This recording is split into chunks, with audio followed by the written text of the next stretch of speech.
We've all had the situations where we were hasty and we hired someone and they weren't exactly who we thought they were supposed to be. Maybe they are just great at interview. But what if there's a way we can identify 3 characteristics that can tell us if that person is going to be a great seller? In this episode, I'm going to share 3 of those that I've seen and seen from my clients, and hopefully they can help you as well.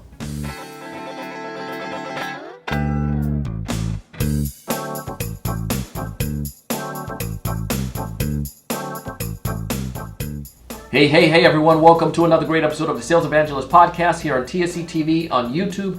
I'm your host, Mr. Donald C. Kelly, the Sales Evangelist, and I'm so excited for another great episode. I'm so excited to be here with you today. And on this episode, I'm going to share with you 3 things. Yes, 3 things I feel that would help you, 3 characteristics that can help you understand if this person is going to be a great seller or not. And I'm just going to dive straight into them. The first one that I want you to be aware of, well, actually, I won't tell you right away. Go ahead and like this video if you're first time watching. If you're listening to us on Apple Podcasts, please subscribe and make sure to leave us a rating and review. All right, now I'm going to tell you the first one. The first thing that I want to know if I'm hiring a salesperson or not, if they're going to be a good seller or not. The first characteristics is if this person is curious. I need to have somebody that's super curious, because that tells me that they're going to be able to find unique ways or try to dig down deep and try to get to the root cause of things. And I'll come back to that. Number 2, the second thing that I want to make sure I can look at is that person resiliency. Do they have resiliency, and how much are they willing to go into doing something to figure out a solution? And then the third one, I want to make sure if this person is empathetic or not. Do they have empathy? And I'll give you a little bonus one, which ties back to number 2. Which I'll put 2 will tie back to number 1, but it's a bonus one. But the first one is curiosity. I need to know if someone is curious or not. This is important, right? If the person has a curious nature about them, they're going to be able to dig deep. When it comes towards identifying prospects' problems, we need to make sure we get to the root cause. People who are not curious, they typically take the surface level answers and they run with that. But if somebody's really curious, they're genuinely curious to finding out the real problem, they're going to ask further questions. They're going to go a little bit deeper. And by them going a little bit deeper and asking more questions, they're going to get some more intel. That more intel is going to help them to make better decisions, help them to manage their pipeline better, and it's also going to help them to be able to make sure the deals close quicker. I can tell you that when I first started off, I didn't have that characteristics as a seller. I was too worried about offending people if I went deep. I was too worried and timid that I don't have the authority to ask questions like that. But when somebody is curious, they're not necessarily worried about offending people. They're curious, and they're not trying to offend people, but they're able to ask those. They have a strong IQ, or that intelligence, and especially emotional IQ as well. And they're able to ask the right questions to the individuals and be able to gain a lot of insights. But when someone is genuinely curious, it makes that they have natural conversations with their prospect. Hands down, I've seen this over and over again. So I want to see if the person is curious. The way I will test this is also just seeing the interview. Did this person come with some questions? What kind of questions did they have? How much research did they do at our company to be able to come with some curiosity question? I also want to see what are some of their hobbies that indicate if they're curious or not. What are some of the things that they've worked on, some of their projects, and how detailed have they gone before? This is going to help me to be able to understand how curious this person is. Number 2 is going to come back down to resiliency.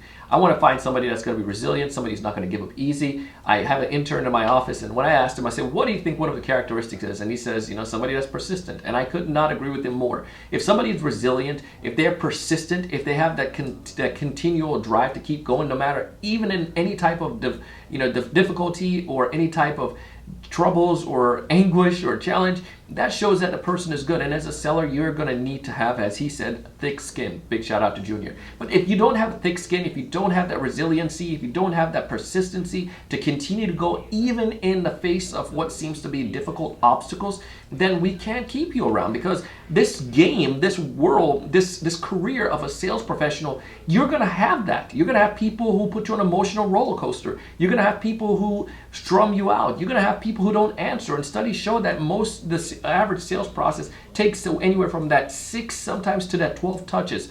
If I have someone that's given up after 2 touches, then I can't have that person to be expected to continue to go for the long haul. I need somebody with that consistency and diligence. So again, I will look at somebody's hobby, or I might ask them, tell me about a time where you had a challenging project that you worked on and how you were able to accomplish that. If they can't think about one, and if they can't tell me about something that they've done, if they can't go a little bit deeper and explain to me how they're able to go through that and have stamina, then I don't think that person is going to be a good fit for our organization, right? We want to make sure we have that resiliency, persistency. They're going to keep going even in the face of danger. Not danger, but the rejection. In danger, well, if it's dangerous, go somewhere else. Turn around. Number 3 is empathy. I want to see if somebody is empathetic, because this is going to be critical for me. Because if a buyer is, if my salesperson is being one of those typical pushy salesperson, I can't have that. You know, people say when they're asked by anyone what they don't like about salespeople. I remember I did this on my Facebook group and also on my personal Facebook profile. One of the things people say is that salespeople are pushy. That's one of the things they do not like about sellers. Now, that's not all salespeople. So what I would like to find out from the seller is see how they have empathy. I would like to see how they listen to me in that meeting. I would like to see how they interact. I want to look at their body language. I want to see if they're thinking more about themselves and about being nervous, or are they really thinking about, well, what is Donald? How can I better help Donald? In that one-on-one, when I'm doing the personal connection with this individual, how much empathy do they have to listen to me, or are they trying to talk over me to get their point across? If the salesperson have those type of tendencies and characteristics, they ain't gonna be a good fit for what we have going on. We need somebody that's empathy. And the final one that I'll tell you to kind of tie back to the other ones, the number 1 and number 2, is creativity. How creative is this person? Do they think outside the box? If as our good friend Mr. Seth Godin talks about in his book Purple Cow, I want somebody that can have that purple cow kind of thinking. I want them to think outside the box, because if we can have people that are persistent, that they're resilient, and that they're super curious, and they have empathy, and they have this creativity mindset and thinking outside the box, they're going to be able to come up with some really interesting ways on how to solve problems that I can't think about. And that's why we're paying them, to be able to do those things. They're going to not just send a boring LinkedIn message. They're going to send videos. They're going to send different strategies, and those are the things that I want in a seller. So those top 3 things, I'll tell you again, the 3 characteristics: 1, curiosity; 2, resiliency; number 3, empathy. And the bonus one that I'll tell you is they have to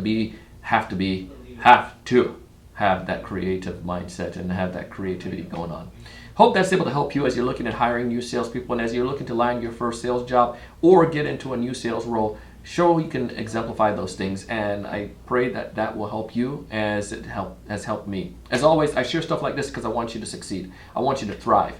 I want all of you out there in the podcast world, all of you listening in the sales world, to be able to be the best seller you can. That's what we're here for. Our mission is to help improve you. We want you to find more of those ideal customers. We want you to know what to say when you reach out to them. We want you to close more deals. We want you to take advantage of our sponsor and all the great things that they're giving for you. But most importantly, we want you to raise your level of thinking, like and subscribe to this podcast, and go out and do big things. Thank you so much for watching. Hey, thanks so much for taking the time to watch this video today. If you enjoyed the content, I ask you to go ahead and hit that like button, that thumbs up at the bottom right-hand corner. Also, to make sure to subscribe if you haven't done so already. This way, we'll keep you up to date with all the latest sales strategies, latest tools, and things that are going to help you to not only find more prospects, but to close more deals. Thanks so much.